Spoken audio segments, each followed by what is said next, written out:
Hello and welcome back to Firestorm Games, and you're joining us as we take a look at the much anticipated star set for 8th edition. This is of course Dark Imperium, and on the front of the box here we have the two adversaries which are featured in this box. We have the Death Guard and the new Primus Space Marines, which here are the Ultramarines.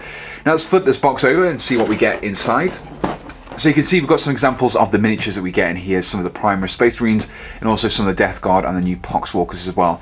And this picture here features everything that you get in this set. So looking at this little box here, we get 280-page Warhammer 40k Rulebook, which is the hardback. We also get two 24-page Primus and Death Guard booklets, Range Ruler, 12 dice. Now for the Primus Space Marines, we get a Captain, 2 Lieutenants, 1 Ancient, which is the guy wearing the, waving the flag, 10 Intercessors, which are these regular infantry types. We also get 3 Interceptors, these jump pack infantry, and 5 Howblasters, which are the plasma gun armed guys as well. For the Death Guard, we get the Lord Contagion, which is this big guy here. We get a Noxious Blightbringer, a Malignant Plaguecaster, 7 Plague Marines, which if you remember is the iconic number of Nurgle, 1 Fetid Bloat Drone, which is this guy here, and finally 20 Poxwalkers, which you have here. So that's the contents. Let's open this box up and take a look at the contents inside. So first things first, we have the Warhammer 40k rulebook itself. Now this is the full rulebook. It's a hardback rulebook, as you can see. And it's actually great that this comes in the star set, because quite often with previous star sets you've had to pick up the box set, you get your little mini rulebook in there, and if you've wanted the full rules you then have to go out and buy it separately, which is a little bit of an inconvenience. But this has been included in this box set, so if you pick up the star set you don't need to actually go out and buy any more core rulebooks. So in here we've got lots of background about the Warhammer 40k universe, all the regular stuff that you've probably heard about before, including the Rise of Humanity, the Horus Heresy, things like that. Everything is all complemented by these full colour shots of miniatures, gaming tables. We also have lots of really nice artwork dotted about here. Some of it's new, some of it's we've already seen in previous books, but all of it's very nice. Gives you a lot of fluff and depth and information about the Warhammer 40k universe, which is great. Even if you're currently aware of it, you can read through here and kind of brush up on your knowledge, or if you're brand new you can actually find out exactly the rich and deep background of Warhammer 40k. Now this focuses on a lot of different factions in the game as well. So you've got things like Space Marines here, we've got the Forces of Chaos, we have some of the aliens as well, so we've got the Eldar here, Necrons, and then we move on to some of the Orcs as well. Now the actual rule section has been stripped down considerably in this edition. First of all, we have the data sheets here, which are the new way that rules have been listed. I'll look at these more in different sections. And we actually come on to the rules themselves, and this is actually a very short section, but the rules themselves have been basically condensed down. I don't want to go into too much about the rules here, but they've been condensed down, made a lot more straightforward, a lot more streamlined, which means you can get to learning the game a lot quicker if you're a beginner, or playing the game when you're actually enjoying them. It doesn't take a whole afternoon to play a single 1000-point game, it should only take a few hours. So we have rules covering movement, we have rules covering the psychic phase, the shooting phase, combat, we have also things like morale, and that is pretty much it. That's the core rules themselves. We actually move on to an example turn here, so you can see how all of those rule books, the rules in the previous pages, come together to actually have a playable game. Moving on, we have things like scenarios and how to generate scenarios. We have open play, narrative play, and also the match play as well. So it actually starts going in a little bit more detail here. So this is more about like when you're actually playing the game as opposed to the core rules themselves. So this is more like different scenarios you can play, and there's quite a lot of options in this book for giving you a good amount of varied options with lots of different special rules for each mission, representing things like planet strike and things hitting the ground and causing explosions, things like that. So match play here is what most people are going to actually be familiar with in terms of Warhammer 40k. It's where you use points and you build up your force, so you've got even points, and the actual combat comes down to whoever is the best tactician as opposed to whoever has the most models on the table. We have a few missions for that, but if I move on a little bit further on, you can find out exactly the point in this book in the advanced rules section here. So this is the way that you build your armies in match play. You use these things called detachments, and when you build detachments up you get these benefits called command points. And command points basically give you a few additional items that you can use in the game. Sometimes there are specific ones for the scenario, but there are these generic ones, and each faction has their own as well, I believe. So we've got things like you can re-roll certain dice at certain points by spending your command points. So some of these force organization charts you may recognize. So we've got the kind of the basic ones where you've got a required compulsory slot of a HQ, a troop choice, and then you've got other items as well. But then we start getting some more specialist ones. If I just flip this page over, so you can see we've got the Vanguard list, which focuses on elites, the Spearhead detachment, which focuses on heavy support, and the Outrider detachment, which focuses on fast attack. We also have these additional items. So we've got this Supreme Command detachment, which is 3 HQ units, super heavies, air wings, super heavy single units, fortifications, and also these auxiliary support detachments as well. So it's basically streamlined the way you build your forces, and if you want to run a whole Devastation army or a whole Dreadnought army, you actually can do in this edition. So it's really nice flexibility of rules. Also have some of the rules for various terrain features. Some of these are quite nice, some of them quite straightforward. Things like Prometheum relay pipes here. If you're basically taking cover, there's a chance that a hit can actually penetrate the relay pipe, explode, and damage the miniatures behind it. So it's kind of like balance between safety and danger. Then we start moving on to things called battle zones, which you may recognize as the previous expansions to Warhammer 40k. So this is things like Planet Strike. We have City Fight in here as well. City of Death, sorry. And we also have, at the end here, Stronghold Assault, and finally we have Death from the Skies as well, which kind of expands out the flyer rules. And that's pretty much it for the Warhammer 40k rulebook. Everything is in here, like I said, it's a really nice rulebook. Everything's laid out nicely as well. It's very much designed for both the existing player and the new player as well. So that's the core rulebook looked at. Let's look at some of the Primaris and also the Death Guard specific books. Next up, we have the mini rulebooks for the Death Guard and Primaris Space Marines, and these are essentially mini codexes until you get your hands on the full rules later on. So you have things like the Plague Casters, Plague Marines, Poxwalkers, Tainted Suns, various different colour schemes that you can have for your forces. We have the miniatures that actually get in the set, and then we come on to the rules for using the Death Guard. So we have things like the Contagion Discipline, which are the psychic powers that the Nurgle forces use. We also have some of the special rules, such as Disgustingly Resilient, Plague Weapons, and then Death Guard psychic powers as well. These are the data sheets that I briefly mentioned when we looked at the full rulebook. Basically, all the rules now have been condensed into this data sheet. Instead of having a special rule and then you have to flick back into the main rulebook to find out what that special rule is, pretty much everything is listed on these data sheets. So you have things like Nurgle's Gift, the Cataphractii Armor, and the Teleport Strike are listed in here instead of having just a special rule which says Cataphractii Armor or Deep Strike or anything like that. Also have the weapon profiles listed on here as well. You can see here we have the Plague Reaper, which is that scythe weapon that the Lord wields, and you have the full actual stat lines here. We also have some keywords, faction keywords, and also keywords for the miniature itself, and these are used in determining how special rules are affected other units. So Nurgle's Gift will affect any Death Guard units, which include pretty much everything in here. So we have things like the Malignant Plaguecaster, which is the spellcaster of the Death Guard forces, the Blightbringer, which is essentially the standard bearer of the Death Guard, and we actually have the Plague Marines themselves, and the full list of weapon options you can see here also. Then we move on to the Fetid Blight Drone and also the Poxwalkers as well. And finally at the back we get this list of points. So if you want to actually play match play, you can look at the cost of each unit, the cost per model, add these up, and then add on any ranged or melee weapons they've had as well. Now it's pretty much the same kind of deal for the Primaris Space Marine book as well. First of all, you get all your background about the various miniatures that you get in this set, and also probably a little bit of artwork in there as well. You can see here representing different factions and chapters, some of them new, some of them already existing.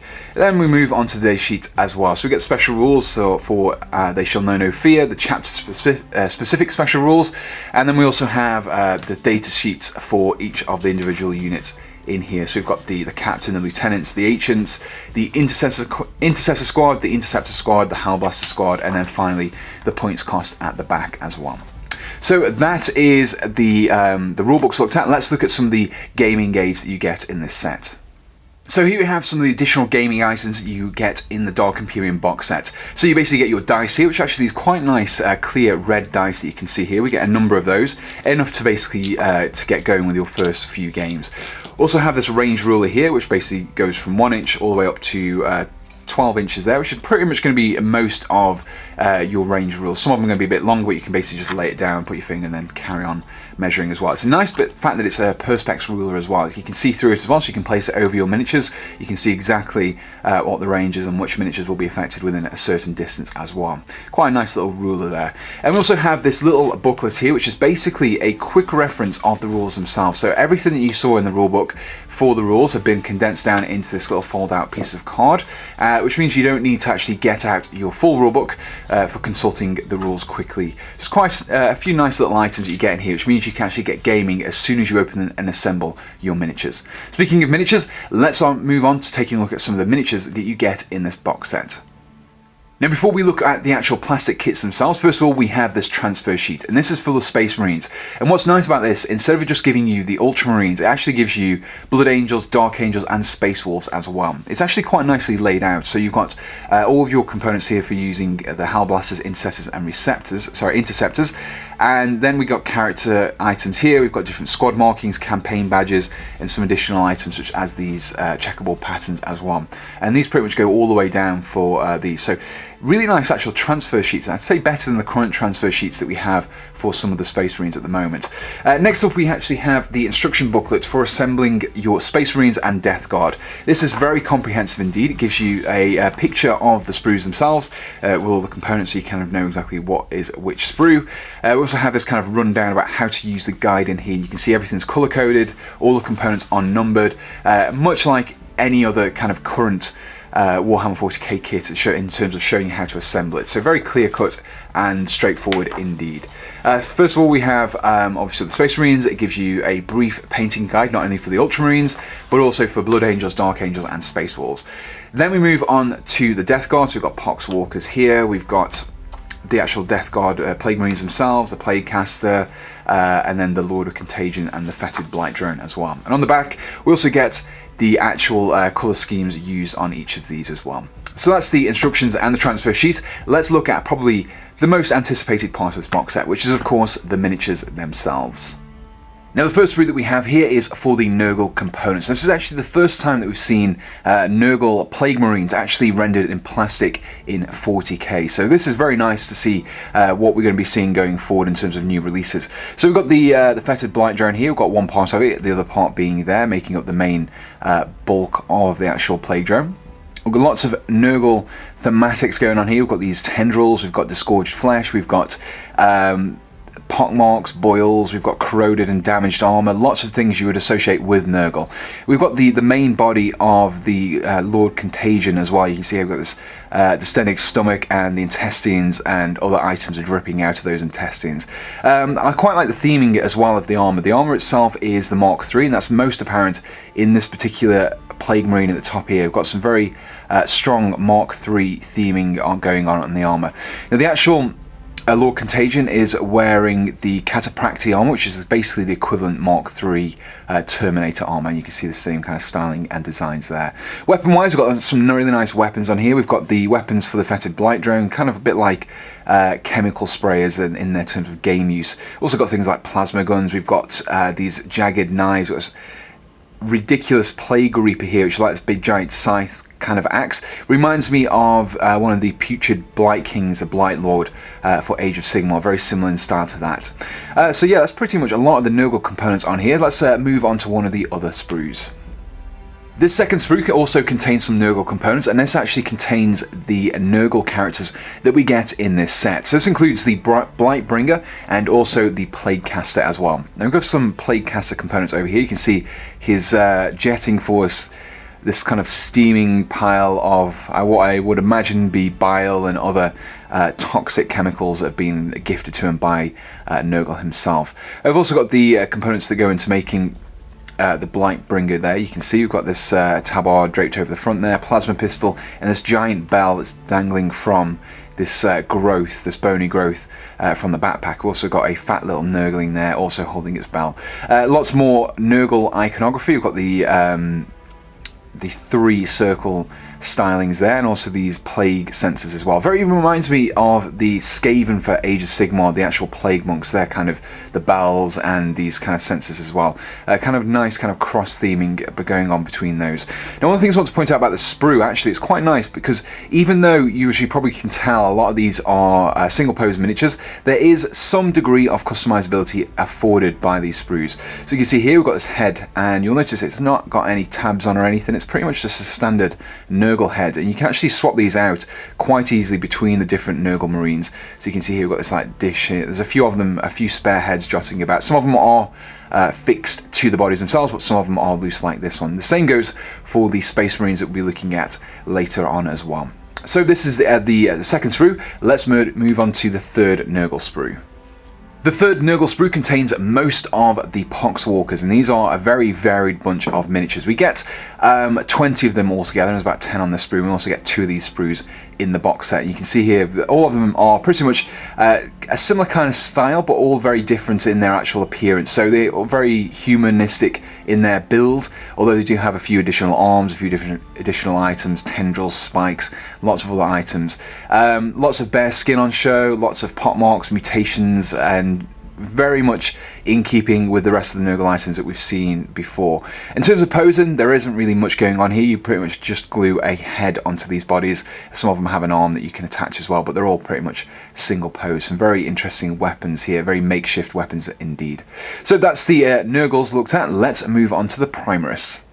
So this is the first sprue for the Primaris, and this has lots of different components on here for making the Lieutenants and also the Ancients, as well as the regular Primaris as well. You can see here we've got this Ancients standard there, quite similar to the flag that you get in the command squad for the regular Space Marines as well. You can see it's all actually been picked out, the detailing is, so it makes it a lot easier to paint later on.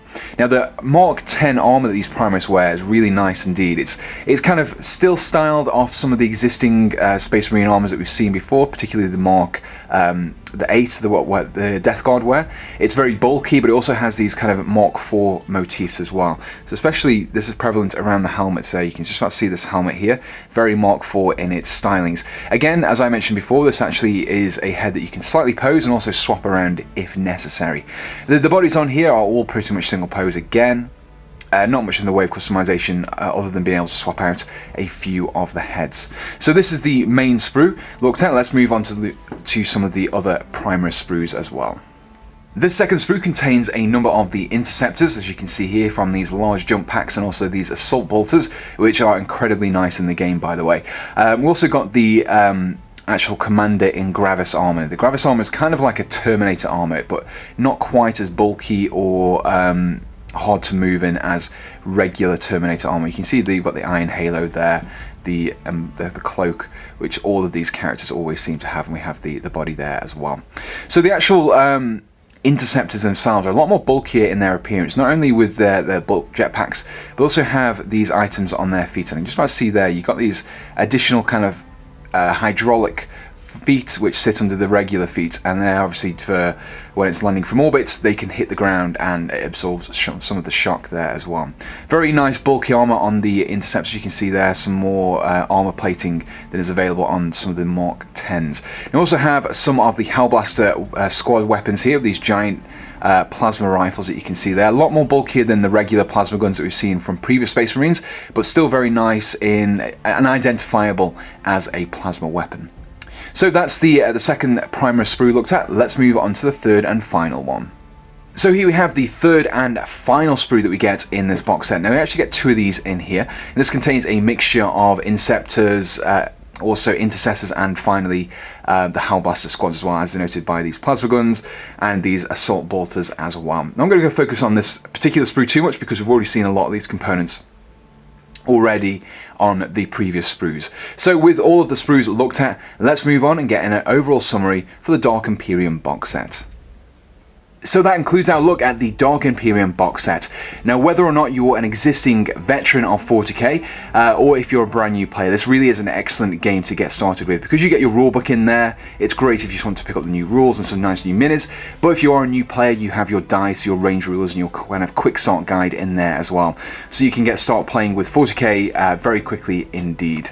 In terms of the miniatures, this game really is very well balanced in what it presents you. It gives you vehicles, you've got psychers in there, you've got kind of a horde infantry as well as elite units and some specialized units in there as well. So it really gives you a nice well-rounded exposure to 8th edition. It means that just using the components you get in this box set, you can actually explore most of the facets that go into making Warhammer 40k a tabletop game. Now, if you'd like to pick up one of these box sets for yourself, and let's face it, why wouldn't you? You can actually pick them up from the Firestorm Games web store for £80 and 75 pence. However, if you use the code 8ED before the June 17th release date, you can actually pick this up for a little bit less at £76 and 1 penny. So if you're looking to get a bargain on a rulebook, a whole host of miniatures and some other items in here as well, I would definitely recommend checking out the link that we've put in the description, which will take you directly to the Firestorm Games web store, and you can pick up one of these sets for yourself. Definitely make sure you subscribe, because we're going to be doing some videos based around the star sets, some assembly guides and some painting tutorials as well, so make sure you subscribe to be kept up to date with those. And also, if you enjoyed this video, please do let us know in the comments what you liked about it and what you'd like to see us do in the future. So all that's left to say is thank you for tuning in, and we'll see you again on Firestorm Games.